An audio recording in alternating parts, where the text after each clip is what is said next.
a podcast, a very special one, 138. Boxing's biggest names, boxing's biggest stories, biggest fights, greatest memories and moments, as well as sports entertainment at its best, featuring other superstars from sports and entertainment, past and present, and we'll illustrate that today as we pivot from pugilism to the gridiron with a very special guest, somebody who certainly is so important to my life and career, NFL Hall of Famer Paul Warfield. And I know, Lee, you've never met Paul, but I know you've been excited for this show because we've been talking about it a long time, haven't we? A very long time, a couple of years. And, it's a wonderful opportunity to expand our horizons, meet celebrities and stars from other sports, and to demonstrate that, our knowledge extends beyond boxing, right? Well, remember when I did Smitty Sports Talk, I covered all sports for over 20 years, and I wouldn't have probably even been doing it if it wasn't for Paul Warfield, who will join us shortly. When you look at what he accomplished as a football player, and so much of it, his roots started in Ohio and finished in Ohio. But along the way, a two-time Super Bowl champion with the Miami Dolphins, Super Bowl 7 and 8. He was an NFL champion with the Browns in 64, two-time first-team All-Pro, 71 and 73, three-time second-team All-Pro, 68, 70, and 72, an eight-time Pro Bowler, 1964 and 68 through 74, a two-time NFL receiving touchdown leader in 68 and 71, NFL's 1970s All-Decade Team, NFL's 100th Anniversary All-Time Team, Cleveland Browns Ring of Honor, Miami Dolphins Ring of Honor, the Miami Dolphins Walk of Fame, a national champion in 61 with the Buckeyes, first team All-American in 63. It goes on and on and on. And, of course, inducted into the Pro Football Hall of Fame in his first year of eligibility in 1983. And I was blessed enough to be there in Canton, Ohio, for that one. When I say Hall of Fame, I want to say Canastota. That one in Canton, a tremendous career and a great receiver, and we'll get into a lot of that. And a lot of people know about my background in football. Of course, I played Pop Warner. I played for Miami Carroll City, which was a powerhouse. I went on to the University of Minnesota Crookston, and then I went to Omaha, Nebraska, got hurt, and it kind of sunk in that I was too sunk in to go any further. But for you, you're a big football fan too. While it's true that I'm known for boxing, after all, it's my passion, it's my profession. I followed a number of other sports for decades. And being from West Virginia, I was the fan of the Pittsburgh teams, the Steelers, Pirates, Penguins. And while I was growing up, I remembered all these boxing statistics, but I also committed to memory many stats regarding other sports. And as far as football is concerned, I knew when I was a kid that the NFL's leading rusher of all time was Jim Brown. And he had 12,312 yards. I memorized that number. And then Walter Payton, when he succeeded him and ended with 16,726 yards. And Emmitt Smith succeeded him with 18,355 yards. I knew that Fran Tarkenton was the all-time NFL leader in touchdowns with 342 and with yardage at 47,003. But Tom Brady now sits atop the roost. And those numbers are nearly doubled. It's amazing. And as far as the 72 Dolphins was concerned, I knew of their exploits through a neighbor of mine, Brian Swisher. He lived about 100 yards from where I am now. He was a big fan of the Dolphins, and he just talked on and on and on about them. And over the years, I have learned really to respect and also revere what they did. And that guy, that friend of yours you just named, I think you told me was a big fan of Eugene Mercury Morris. And we're going to end the show with a profile in honor of the late, great Mercury Morris. Yeah, you said your friend was a a big fan of his. And of course, you and I we had all but put the entire show together for Mercury Morris. I spoke to him twice not so long ago. And this is why I say in all the speeches I do at Hilton, yesterday's a canceled check and tomorrow's a promissory note. All we have really guaranteed is right now.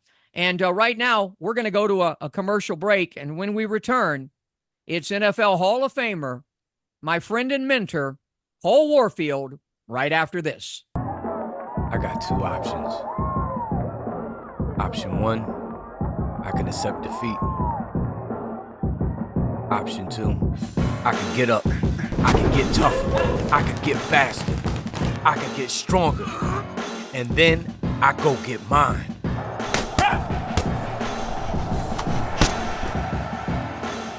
I made my choice. Have you made yours? 71. When I came to the Dolphins, we stunk. We were a 3-10-1 team at the bottom of the heap. And then all of a sudden, Shula came, and then he brought Warfield. And the next thing you know, we're a legitimate team.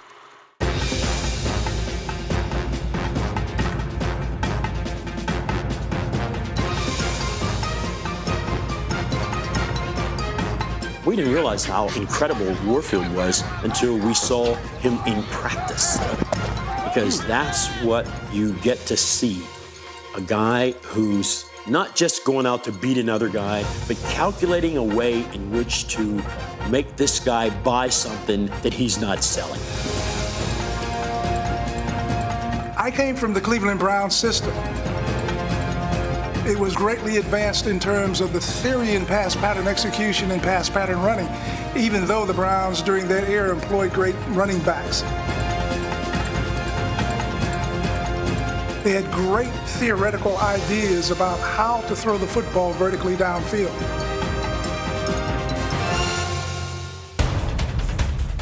I don't like going into a situation and I'm going to be surprised by something. So I spent a great deal of time studying strategies employed against me. We knew exactly what to expect, and I would run the adjustment to the pattern.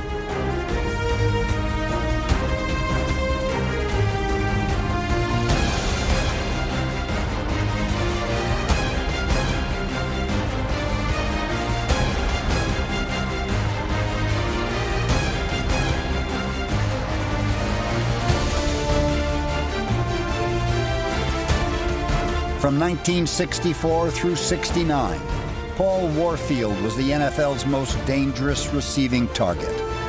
But when the Browns needed a high #1 draft pick, they reluctantly traded Paul to struggling Miami.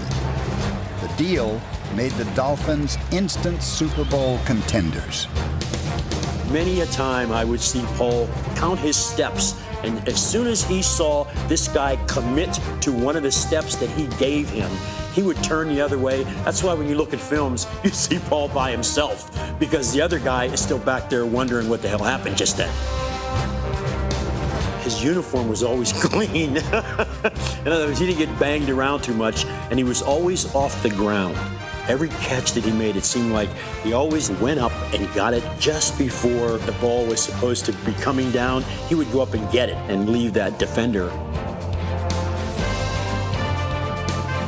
Where I saw him shine was in the game against Oakland in 1970. He was so smooth and fluid, like an antelope. He came in and he did a 360 pirouette, and he left that guy standing here right like that. We were a running team, but we needed to throw. You had just as much to worry about then, too. When they line up and we see one guy covering Warfield, all of a sudden you see Greasy going, 40, 40. And hey, all of that is off. We're throwing it to Paul. In 73, he only caught 26 balls, but 10 were for touchdowns. During our championship runs, he absolutely brought to us another weapon that people had to fear, but they couldn't stop it. He was one of the key parts that allowed us to be successful in the 2 years that we dominated the National Football League. Back in this corner the podcast 138. Very special one for me, folks. 54 years ago, I first met the great Paul Warfield at the Miami Dolphins training site, Biscayne College in South Florida. Not too many months later, about 40 minutes away on Miami Beach, I would actually meet the great Muhammad Ali. He was just around the corner from the famed Fifth Street Gym where he trained. The two encounters would so dramatically impact my life and even my career, even until this day. Of course, we lost Muhammad Ali in 2016, but Paul Warfield is very much alive and well, and he's our very special guest, NFL Hall of Famer, my friend, father figure, and mentor, Paul Warfield. Great to see you, Paul. Well, it's always great to see you, Jim. And mentioning Muhammad Ali, I think that basically we were born in the same year, which was 1942. I believe it was the year that he was born. And I was a great follower of his career. He's a great heavyweight champion and one of the all-time greats. No question about that. Yeah, there's his picture with me, and there's you with me as an adult, and I have, well, you'll see pictures scattered throughout this because I literally did meet you just a few months. I'll never forget when you were traded to the Miami Dolphins, and I was running around a camp, and I remember seeing you walking, and I said, that's Paul Warfield. And much like I would do with Ali, I ran up to you and I said, hey, you're Paul Warfield. And you seem to be smitten with Smitty, and the rest is history. Speaking of birth dates, Lee Groves, who's with us, he's born on a date that you know quite well. He's a November 28th guy. So that's the date I came into this world. So yes, certainly it's a mutual day for the two of us. Absolutely. Before we go back, let's just talk about what you're doing these days. It's life after football, and what are you doing these days to stay busy or to relax?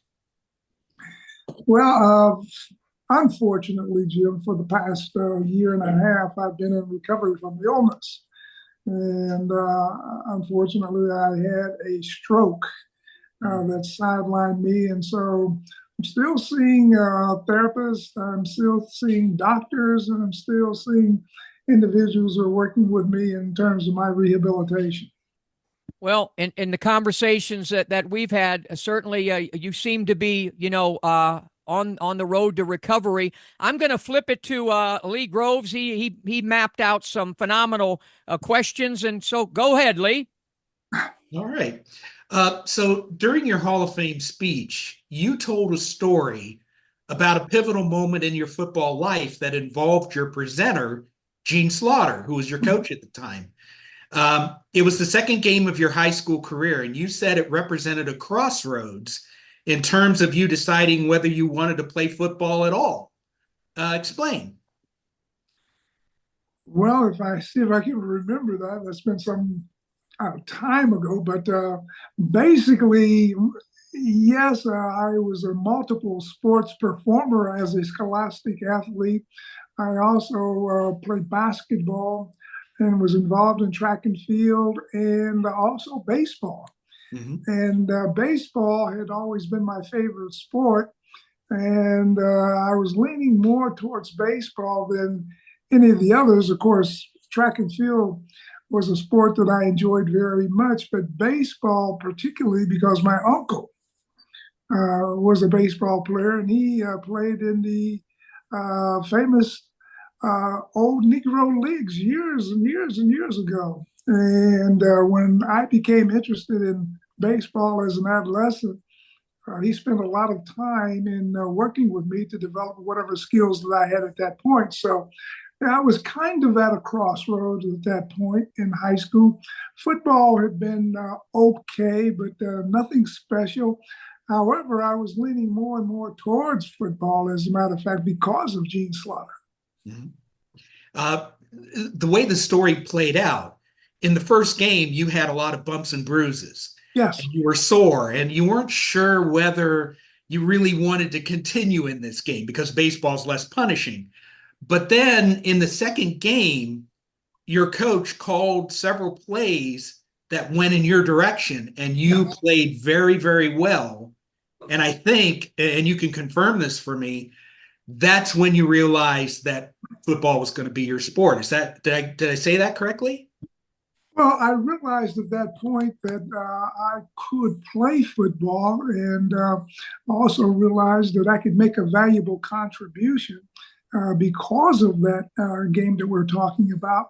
But nevertheless, I was very much involved with baseball, and baseball, additionally track and field, but baseball and football together were the two sports that I genuinely enjoyed playing. But nevertheless, track and field was very, very good. And, at one point in my track and field career as a collegian, I felt that I would have an opportunity to make the United States. I did make the United States track and field team, but perhaps have an opportunity to make the Olympic team too. As a long jumper, right? As a long jumper, yes, and I made the United States track and field team one summer and had the opportunity to perform and be a teammate of greats such as Ralph Boston, who was the top long jumper in the world, and also Wilma Rudolph, who was a sprinter, and is a very, very good experience for me. And amazing. Anybody that followed the career of Paul Warfield knows, as we heard Mercury Morris say there in the lead-in, that one of Paul's great skills as a pass receiver was his ability to jump and time everything. Continue, Lee. Well, you broad jump 26.2. I mean, that is world class. So that's fantastic. After your high school career, you went on to play 3 years with Woody Hayes at Ohio State. And to many, he's best remembered for his tremendous success as well as his tremendous temper. But to you, he was much more. What was it like to play for Woody Hayes, and what did you learn from him? Well, my experience with Woody Hayes was that, he wanted us to achieve as much as we possibly could as football players for the Ohio State University. And it was important for Ohio State to perform as well as we could on the football field and win or bring home as many Big Ten titles as we possibly could. But first and foremost, education was the primary thing that Woody Hayes preached to us, supported us on, and always wanted to make sure that we finished what we intended to do. And that was, once we entered the Ohio State University, to ultimately get that degree in whatever specialty we were studying. He was very, very strong on that. And I think most of us who, of course, decided to go to Ohio State and, of course, play at Ohio State, followed Woody's directions. On that, it's always, whenever I speak to the guys of your era about the college game today and the kids making so much money and the transfer portal, many of your generation feel that it's taken away the purity from college football. And I know what a cerebral guy you are. I guess because I'm my age, for me, there's good and bad, but I don't like it the way it is currently set up. What is your opinion on that? Well, I'm not going to be super critical of certainly today's young athletes who are collegians, who are involved particularly in the sport of football. I can only say that, during my era in playing at The Ohio State University, I was privileged to play not only for a great, great head coach, but a head coach that always insisted that education was the real reason why we were at The Ohio State University. Secondly, we were there to, of course, help Ohio State win Big Ten titles. But primarily, Woody was that kind of head coach that he wanted all of us to gain our educations. And so I didn't necessarily finish on time at Ohio State. I had to go back to receive my degree. But the first time that I saw him after I had gotten back at the Ohio State University, and I saw him, he pointed his fingers, "Did you come back and get your degree?" And I paused for a second. I said, "Yes." And he gave me the biggest slap on the back that one could receive, and which is what his approval, because he was very, very strong on higher education and wanting to make sure that all of his athletes, as much as possible, would receive their bachelor's degrees from the Ohio State University. And you took up broadcasting and communications, right? That was a subject that I studied for a master's degree, but my undergraduate degree was education. Okay. It's funny, before we go to the break, Woody Hayes, I got to meet Woody Hayes on a bus when they were in an Orange Bowl game. Somehow I ended up on this bus. I knew the bus driver. I sat right behind Woody Hayes, and I had the Miami Herald, and he looked back at me and he said, "Kid, is that today's paper?" I said, "Yeah." And he said, "Can I borrow it?" And as I was getting ready to say, "Of course," he took it from me before I could even say, "Of course, Mr. Hayes, you can have it." We'll be back with NFL Hall of Famer Paul Warfield. We'll talk Cleveland Browns and more right after this. I got two options. Option one, I can accept defeat. Option two, I can get up. I can get tougher. I can get faster. I can get stronger. And then I go get mine.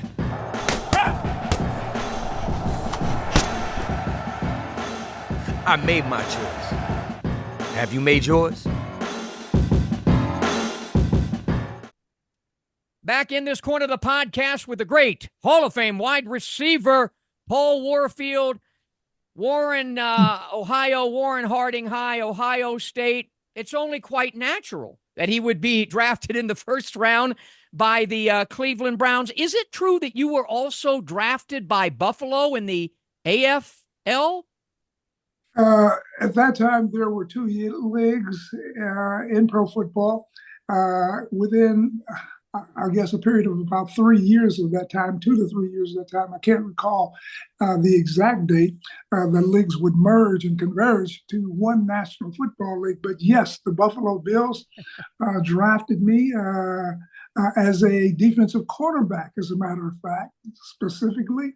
And Buffalo, of course, is just roughly about 2 hours drive from my hometown, which is Warren, Ohio, which is just 50 miles east of Cleveland.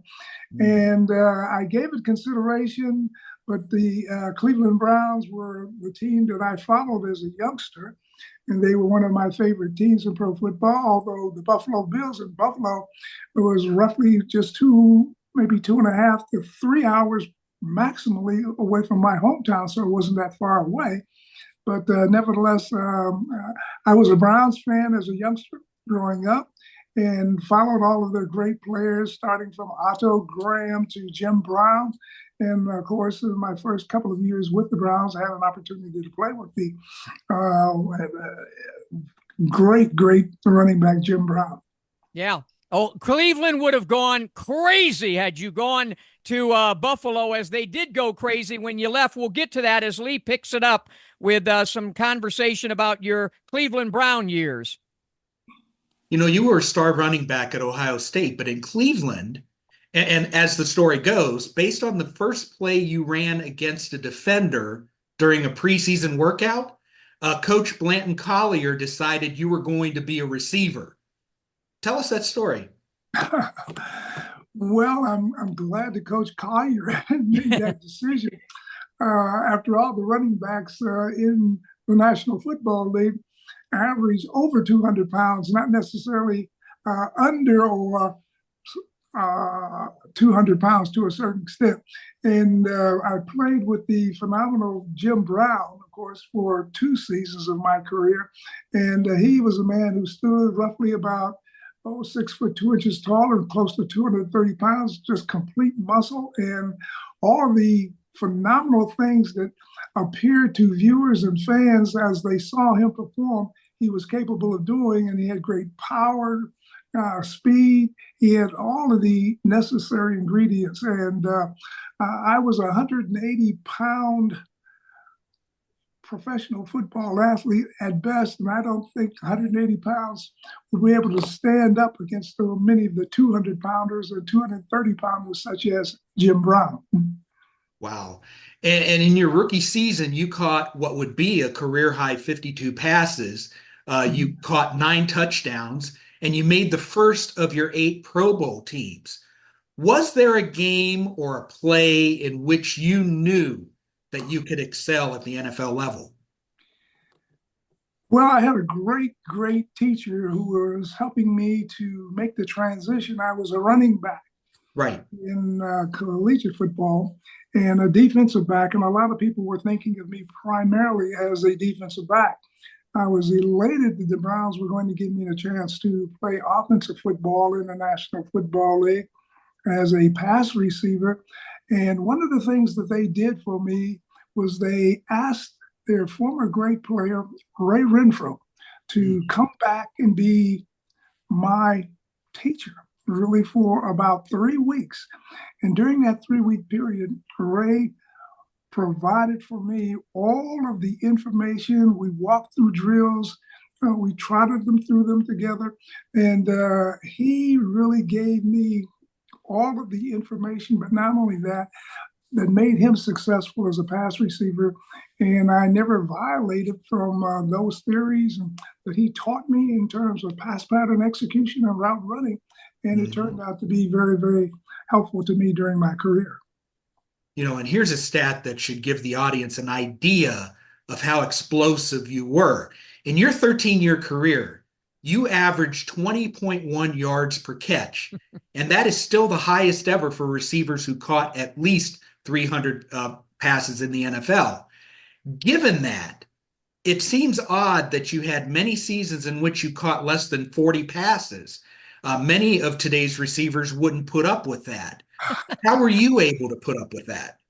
Well, I guess in looking at that and looking at receivers today or receivers in my era, if you're a receiver, you want to catch the ball, and you want to catch the ball as many times as possible.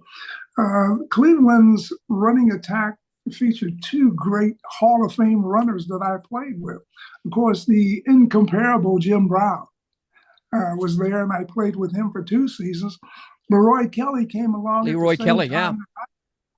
He was a rookie the same year that I was, and so I played the other seasons before moving on to Miami with Leroy Kelly in the backfield. So basically, Cleveland employed a running game, and certainly from a receiver standpoint, I was also very much involved in blocking downfield, which helped me, I think, certainly to a great extent, to have runners such as the incomparable Jim Brown as well as Leroy Kelly in my backfield. So although my totals were lower, I had the great, I would refer to it as position of being in a position that certainly defenses had to defend against the run as well as pass, which enabled me to catch passes and I suppose put up the number of yards per catch, which is a little bit higher. Very much so. You were quoted as saying that the introduction of the zone defense took away all the artistry out of pass receiving because it took the brushes away from an artist. Explain. Well, that was my feeling, positive or negative. I think positive. Also, I think people like to see one-on-one coverages, particularly to see who's better, the defender or the receiver. And playing defensive back, because I was a defensive back before becoming a full-time receiver professionally, is a very, very difficult job, simply from the standpoint that the receiver knows where he's going and the defender doesn't, and he's got to defend that in a snap of a second. He may not be able to make that recovery. Speaking of defenders, who were some of the great defenders that you got the best of regularly, and who were the ones that gave you the most trouble? Well, I won't say that regularly I got the best of most defenders, but I will name a couple that certainly presented problems for me and caused me to certainly go to the drawing board and really look at how I could have success against them in certain situations or in the ball games. And two of the better ones were Willie Brown, who played for the then Oakland Raiders. Right. And Old Man Willie.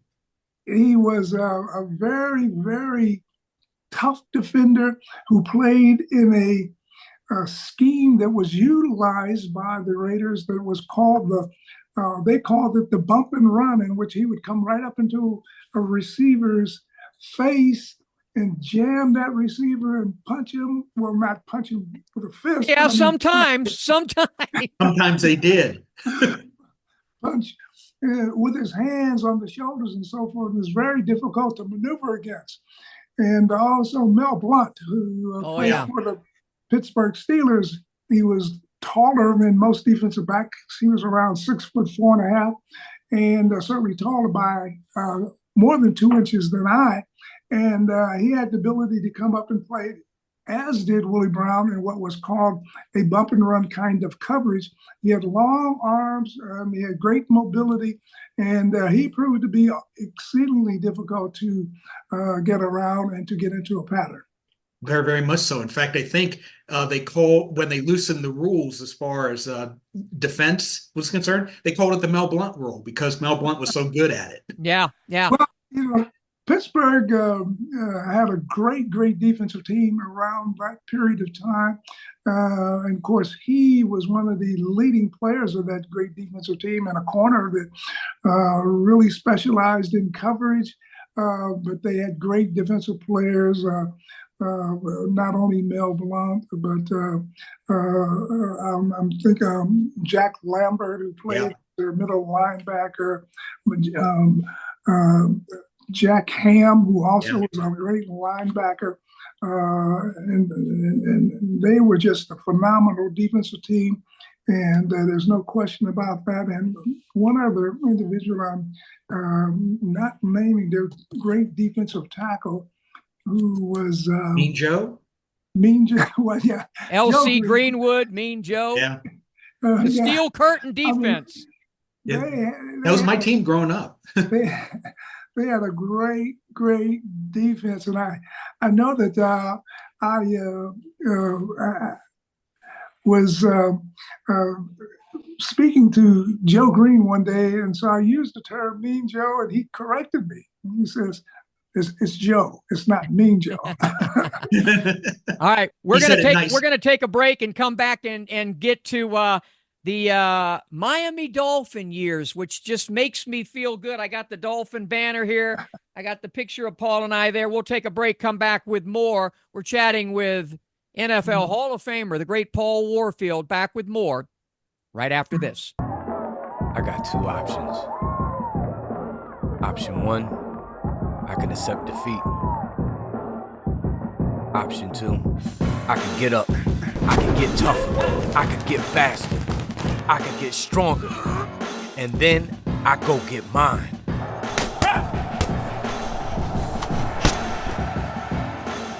I made my choice. Have you made yours?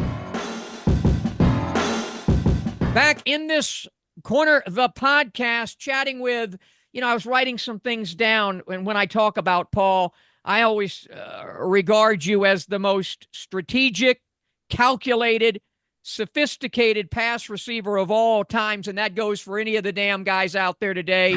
Your concentration, I don't mince words, Paul, your concentration and focus was unbelievable, and I would get to see that firsthand, close up, as Lee takes us into the glorious 70s with the Dolphins. Well, following the 1969 season, you were involved in a blockbuster trade that sent you to the Miami Dolphins. Paint a picture for us about the day you received the news and how you received it. Well, That's a very, very interesting question. I've never been asked a question of that nature. As I have alluded to in a few questions, the Cleveland Browns were my favorite sports team. I grew up in a community, small industrial community, 50 miles east of Cleveland. I followed them in the 50s and into the early 60s before joining them around mid 60s. They were one of the best teams in pro football. They were my favorite team as a youngster. I was drafted by them.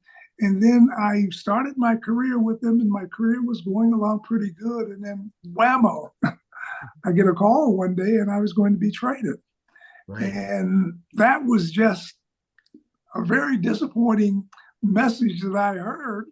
And most of all, the great disappointment was that I was going to be traded to an expansion team at that point, a new team in the league that was considered to be, let's call it, not quite on par with the National Football League at that time. But that would change, of course, very quickly when the leagues merged, very shortly thereafterwards. But nevertheless, I was playing with my favorite sports team as a youngster and played with the phenomenal Jim Brown and the winning teams and so forth. And then I was to be traded to an American Football League team that had been an expansion team. And so initially, when I was informed of the trade, I was obviously not very excited about it. But things would change very quickly because Don Shula would leave the Baltimore Colts and sign with the Miami Dolphins within a matter of 10 days or thereabouts after the trade, my trade occurred. And so I knew what his reputation was. I knew what great success he had in the considered older league at that point of time. And so that immediately brightened the picture. And then, of course, when I got down there, they had, what I would refer to as a nice grouping of outstanding young players. In Bob Greasy, certainly as the quarterback, which is important.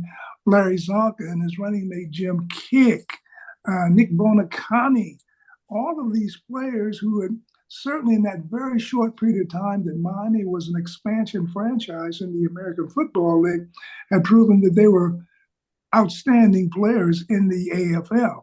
So that really changed the picture. But the big point is that a winning coach from the National Football League in Don Shula was coming to the Miami Dolphins roughly couldn't have been more than a couple of weeks after, the trade was made to secure me. Yeah. So I thought that things looked up from that point of view. Before I get into your time with the Dolphins and the perfect season and everything involved with that, you and Smitty have had a very long friendship, starting with his time as one of the ball boys for the 72 team.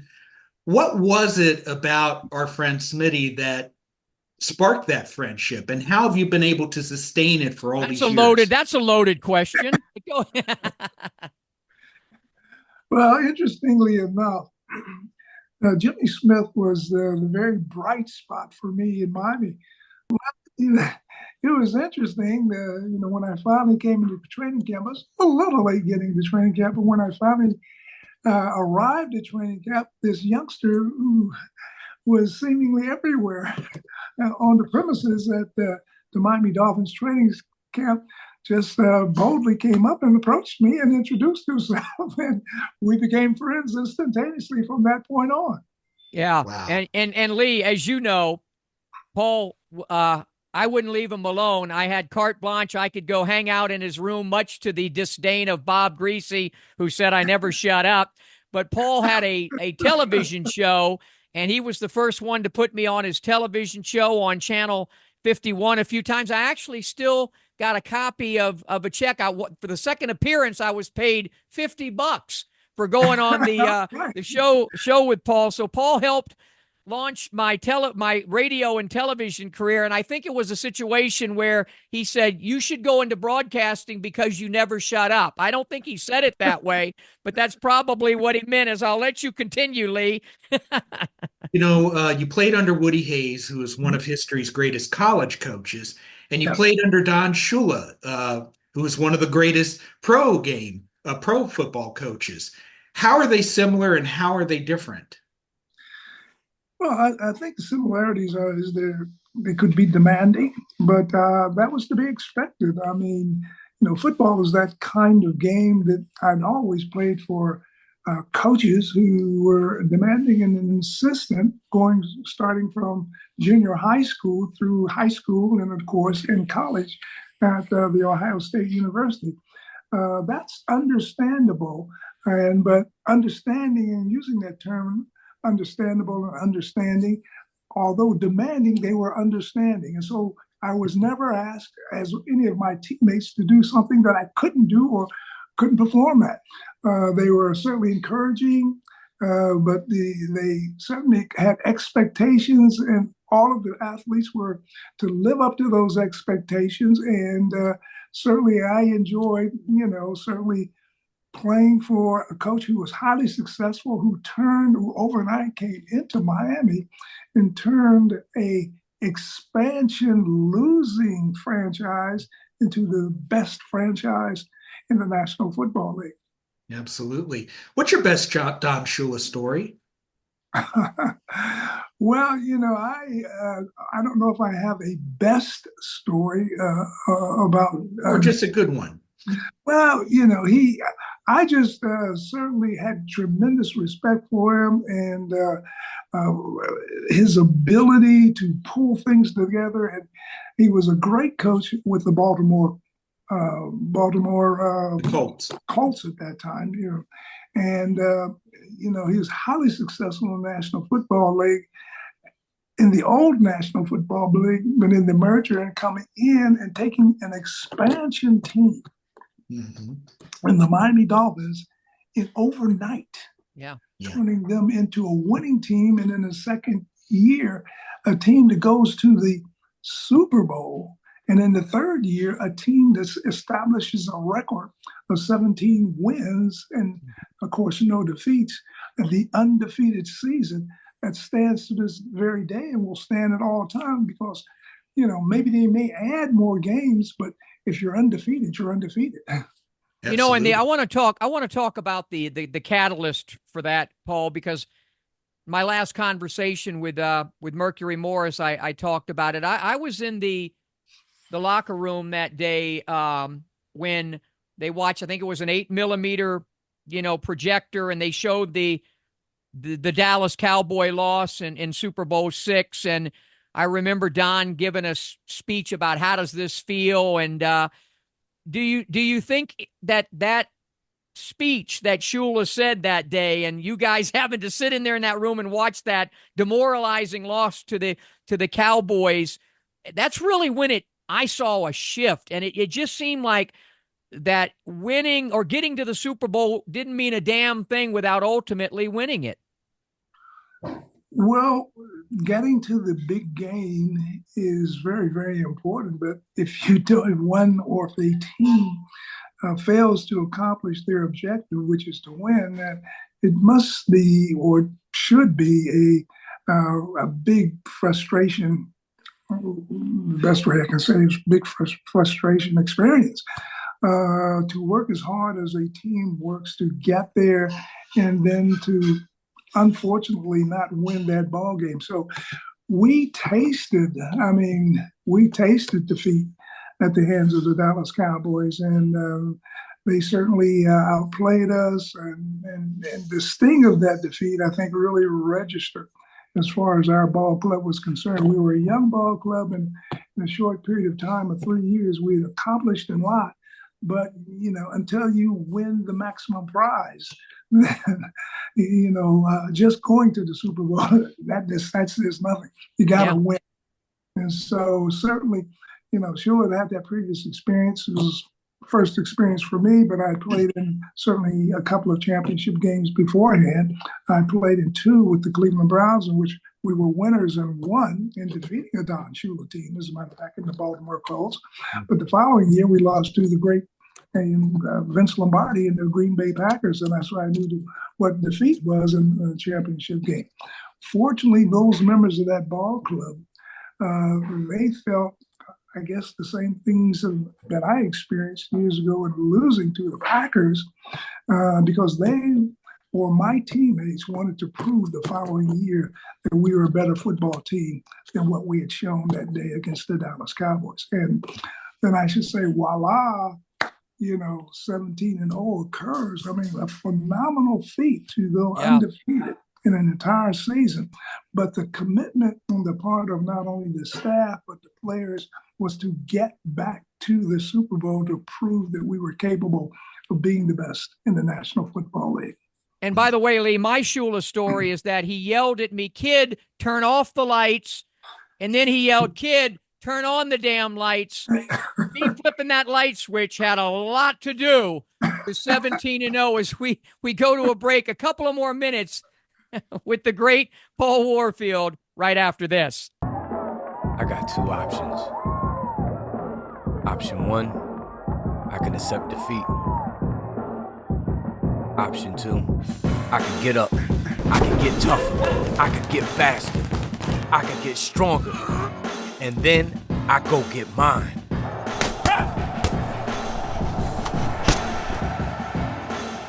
I made my choice. Have you made yours? Back with NFL Hall of Famer and my dear friend Paul Warfield. Lee, I know you got a couple of more questions left. Yeah, right now the Kansas City Chiefs are the NFL's remaining undefeated team at 7-0. Ooh. And they're also attempting to become the first team in the Super Bowl era to win 3 consecutive titles. Those goals are still a long way off, but how would you feel if they went undefeated and they won 3 straight championships? How would you feel? Well, I would, off the top of my head, I think I would say that if they can certainly equal that record, then more power to them.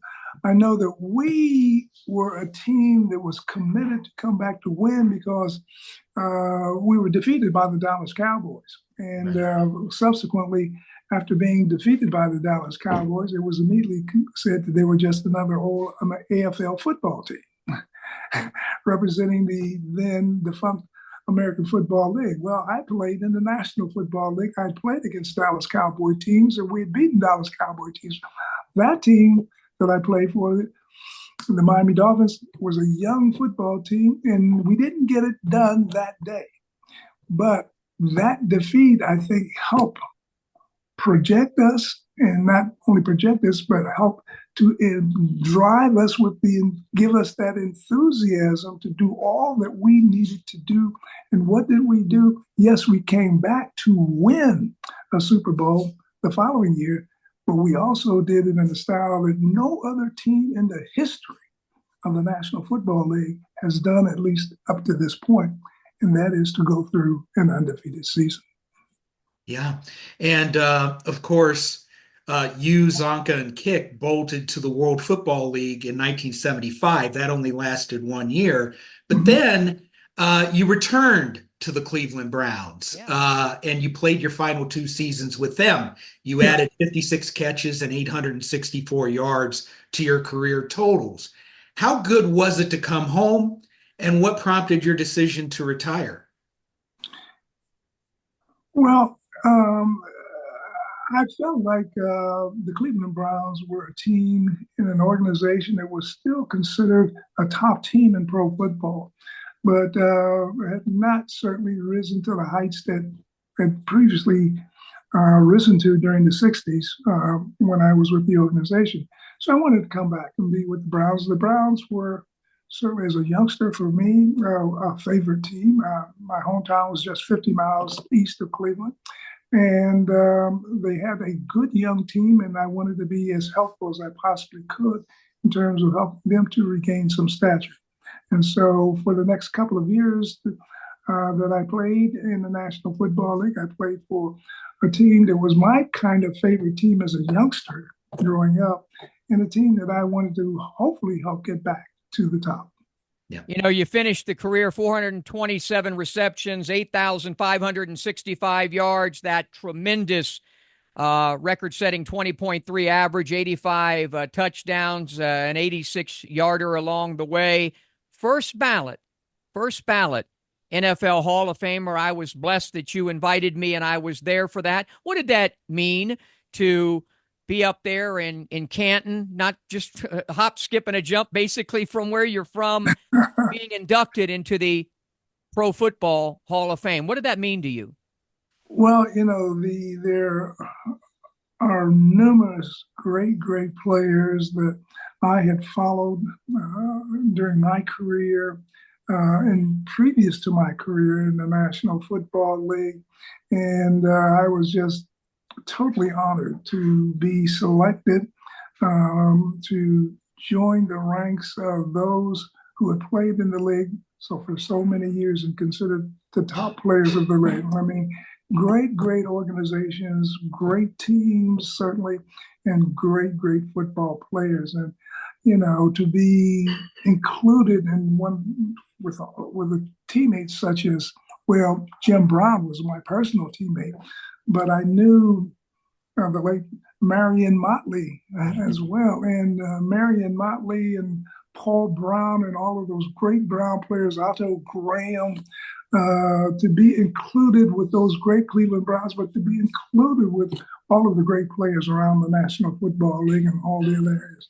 I mean, it was an experience that I, you know, didn't necessarily know what's going to happen, but was absolutely thrilled to be a part of that. You know, when we come back from this final break, after we let you go here, we're going to have a little tribute, a personal tribute to Mercury Morris. I spoke to Merc twice and recently, and but I just wanted to ask you, since we're going to end with that, and we led this segment with Merc talking about you on a clip. Talk about Mercury Morris, if you will. Well, Mercury Morris added an additional dimension to our offensive attack. Basically, we were a run-oriented football team that certainly could hurt you by throwing the pass. With Mercury, I'm sorry, but with Larry Zonka, who was that big, tough inside runner, and Jim King was his running mate until Mercury became the starter. Jim provided certainly additional help for us when throwing to the running back out of the backfield. But Mercury came in and proved that he added that deep threat that we would get with the passing game, because he had such a blazing quickness and speed, overall speed, that he could break a play and certainly go all the way on anytime he carried the football. So with that consistent running attack that we had, a good running attack with Larry Zonka running inside of center and also tackle, left and right tackle, we had the home run threat of Mercury Morris going outside with his blazing speed and foot quickness.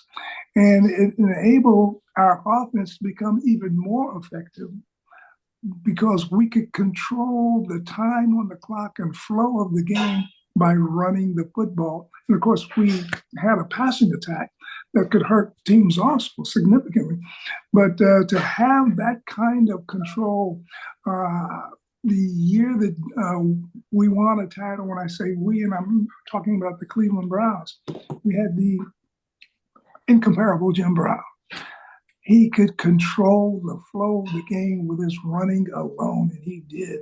And we could throw the football and hurt you also, but you know, when you have that kind of dynamism, I might use that that's a word, or certainly that dynamic duo of the inside running of Larry Zonka, which is time consuming as far as taking time off the clock, and if teams get in a position in which they say, we're going to stop his inside rushing, then boom, you can pop on the outside with Mercury Morris, who will either go all the way, but certainly a long way, if not all the way.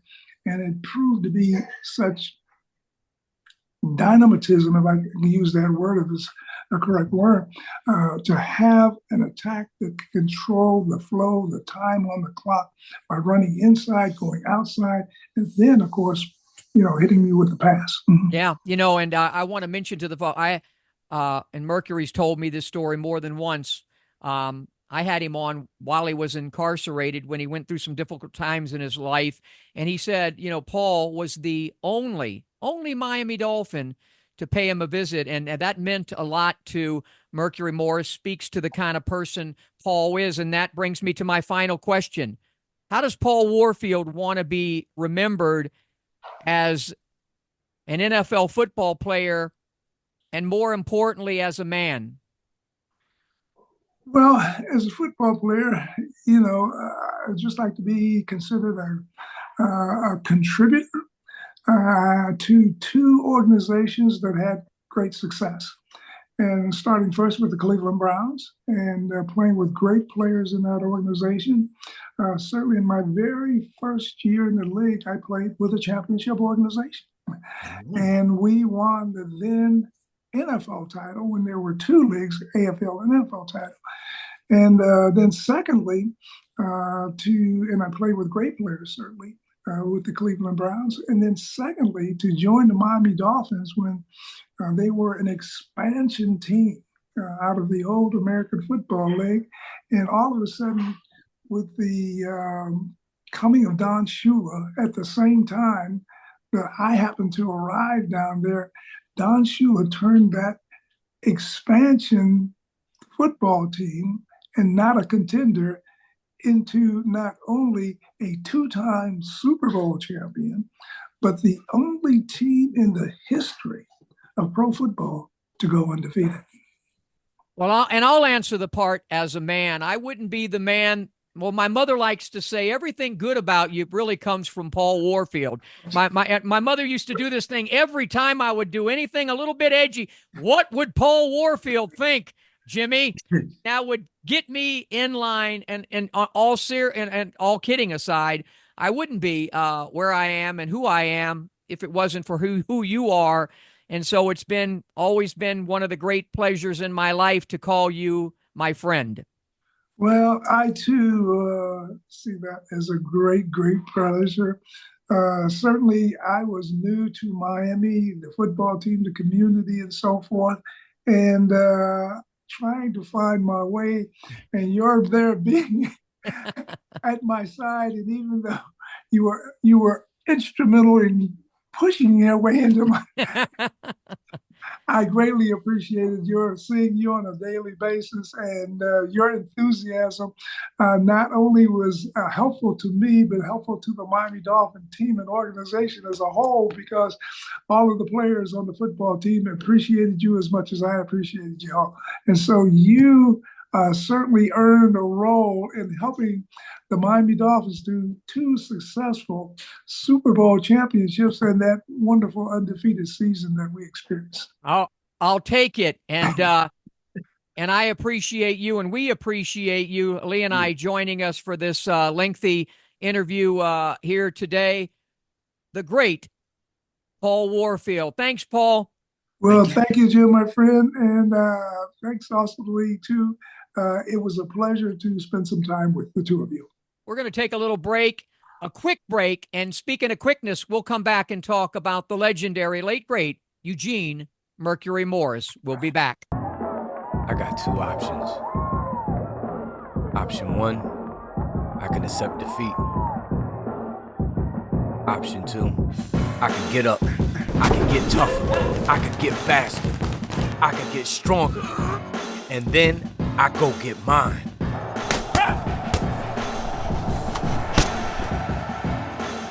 I made my choice. Have you made yours?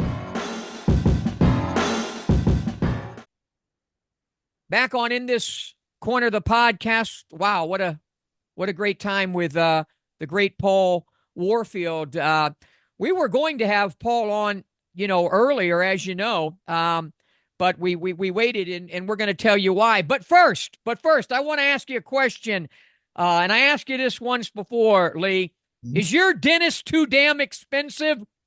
Yes, he's still too expensive. Okay, well, this is why you need to see Dr. Nam Phan.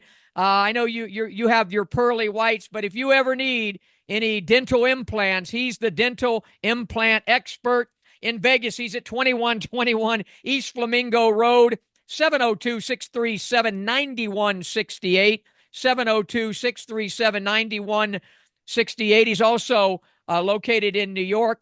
Flexible financial options, which really helps, especially today with the price of everything. If he can't help you, trust me, no one can. Dr. Nam Phan, again, for all your dental implant needs, he does a great job. In fact, I got to get back in there to see him as he does this work on yours truly.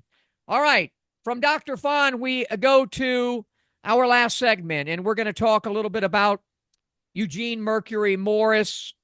Unfortunately, passed away about 5 weeks ago. It's an irony, a sad irony, that you and I were on the phone talking about setting up that show. I had already spoken to Merc about it twice, and I remember getting off the phone with you, and then my son David calls me literally 3, 4, 5 minutes later, letting me know that, did you hear? And as soon as he said, did you hear about Mercury Morris? I knew it wasn't going to be a good thing. And I remember when he said that he had passed away, I literally shouted, no. But I know that you want to ask me about Mercury Morris, so I'll flip it to you. Yeah, I know you played football at the high school level, you played football at the college level, so you know the nuts and bolts of the game. What made Mercury Morris such a special player? I think it's what, and by the way, even before I met Paul, my father one time called me in I think it was 69. He was at a bar, and Mercury was with him, and he said, hey, here's Merc. And I got on the phone with Merc, and I also got an autograph from Merc, and it said, try to score every time you touch the ball. And I think that's really is a great way to describe Mercury Morris, because it always appeared anytime he got the ball, whether it was a 5-yard gain, a 50-yard touchdown, or even a 5-yard loss, you always had that thought and belief that he might go all the way. Blazing speed. But then I watched him when I was there at the training camp with the Dolphins. He was one of the first ones who really got into the body building, the Nautilus equipment, and packing as much muscle on his body as he could, but also without losing the great speed that he demonstrated. He was a star at West Texas State. I think him and O.J. Simpson were like the best two running backs in college football, and they battled it out for the records and the rushing records and what have you. But he knew that he needed to put on a little bit of weight. He also knew that he needed to stop fumbling the damn football, because at first Shula only trusted him for kickoff returns. And but then after that 70 season and 71 season, when they just couldn't quite get over the hump, they knew they needed something else. You know, they had Larry Zonka, they had Jimmy Kick, they had Paul, Howard Twilley, and Jim Mandich, and Marv Fleming, and other greatest offensive line in football, no-name defense, but they needed something else. Yeah. And it was Mercury Morris. That really was that extra dimension that just made it, you know, with Zonka's power, Kick's clutch, and the specter of Mercury's speed. I think it was John Fucinda. They said that they were the most prolific infantry in the history, maybe the history of pro football, and they still might be. Lee, I've never seen a team. You followed football and some great teams, those Steeler teams with Franco and, you know, a Rocky Bleier. But when you have Zonka and Kick and Merc, that's hellacious, baby. And Merc beat to his own drum. He truly beat to his own drum. He was, like all of us, not perfect, but he was a guy that that I had him on radio when I first started in radio. He was nice enough to do my radio show from prison.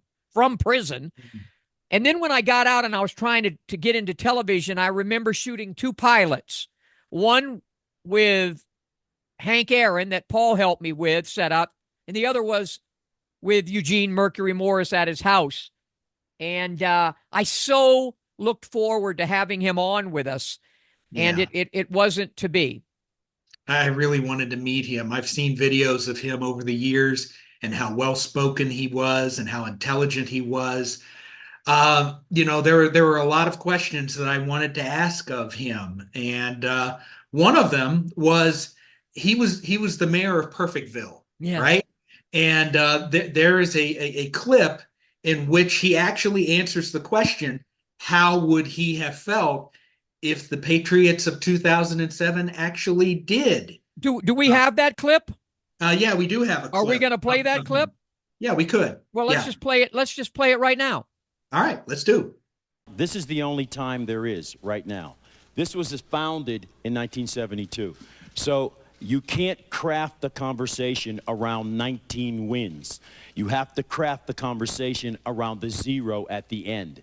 Because if they complete a season without having lost a game, then they will be equal with the 1972 Miami Dolphins. They will not be behind us. They will not be in front of us. They will have joined the concept of equality. Then again, if they lose, they'll be like the Bears, 18-1.